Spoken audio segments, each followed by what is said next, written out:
Acts chapter 22. Paul tells his story. Standing on the barrack steps, Paul turned and held his arms up. A hush fell over the crowd as Paul began to speak. He spoke in Hebrew. My dear brothers and sisters, listen carefully to what I have to say before you jump to conclusions about me. When they heard him speaking in Hebrew, they grew even quieter. No one wanted to miss a word of this. He continued, I am a good Jew, born in Tarsus in the province of Cilicia, but educated here in Jerusalem under the exacting eye of Rabbi Gamaliel, thoroughly instructed in our religious traditions, and I have always been passionately on God's side, just as you are right now. I went after anyone connected with this, quote, way, went at them with hammer and tongs, ready to kill for God.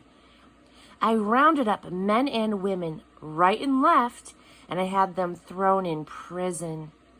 You can ask the chief priest or anyone in the high council to verify this. They all knew me well.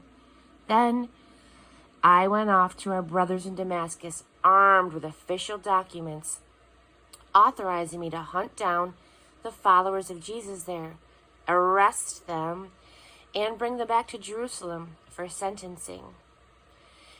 As I arrived in the outskirts of Damascus about noon, a blinding light blazed out of the skies, and I fell to the ground, dazed.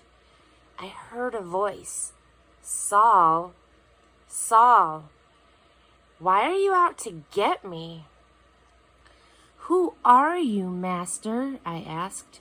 He said, I am Jesus, the Nazarene, the one you're hunting down. My companions saw the light, but they didn't hear the conversation. Then I said, what do I do now, Master?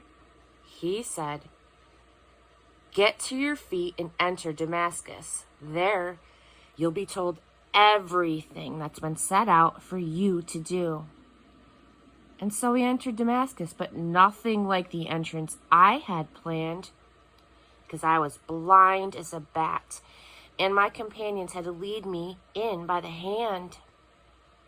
And that's when I met Ananias, a man with a sterling reputation in observing our laws. The Jewish community in Damascus is unanimous on that score. He came and put his arm on my shoulder. Look up, he said. I looked, and I found myself looking right into his eyes. I could see again. Then he said, the God of our ancestors has handpicked you to be briefed on his plan of action. You've actually seen the righteous innocent and heard him speak. You are to be a key witness to everyone you meet of what you've seen and heard. So what are you waiting for? Get up and get yourself baptized, scrubbed clean of those sins, and personally acquainted with God. Well, it happened just as Ananias said. After I was back in Jerusalem and praying one day in the temple, lost in the presence of God, I saw him. I saw God's righteous innocent.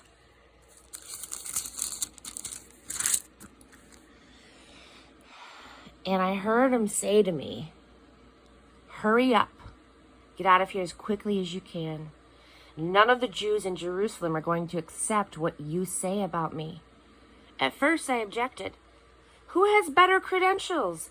They all know how obsessed I was with hunting out those who believed in you, beating them up in the meeting places and throwing them in jail.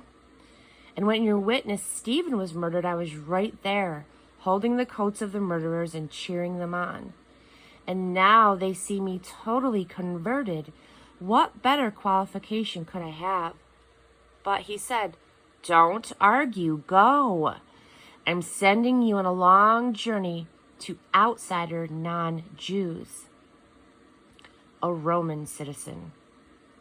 The people in the crowd had listened attentively up to this point, But now they broke loose, shouting out, "Kill him! He's an insect! Stomp on him!"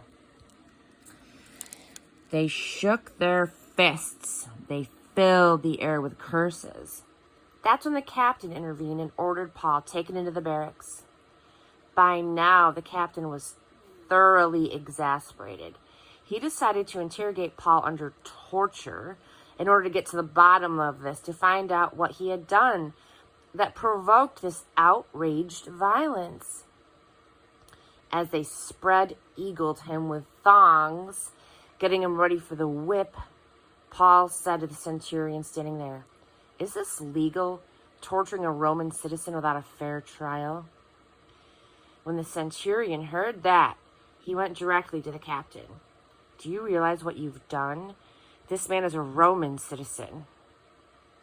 The captain came back and took charge. "Is what I hear right? You're a Roman citizen?"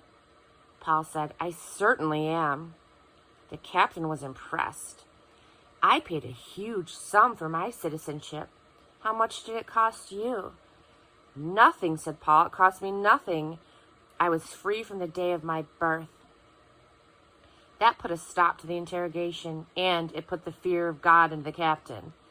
He had put a Roman citizen in chains and come within a whisker of putting him under torture. The next day, determined to get to the root of the trouble and know for sure what was behind the Jewish accusation, the captain released Paul and ordered a meeting of the high priest and the high council to see what they could make of it. Paul was led in and took his place before them.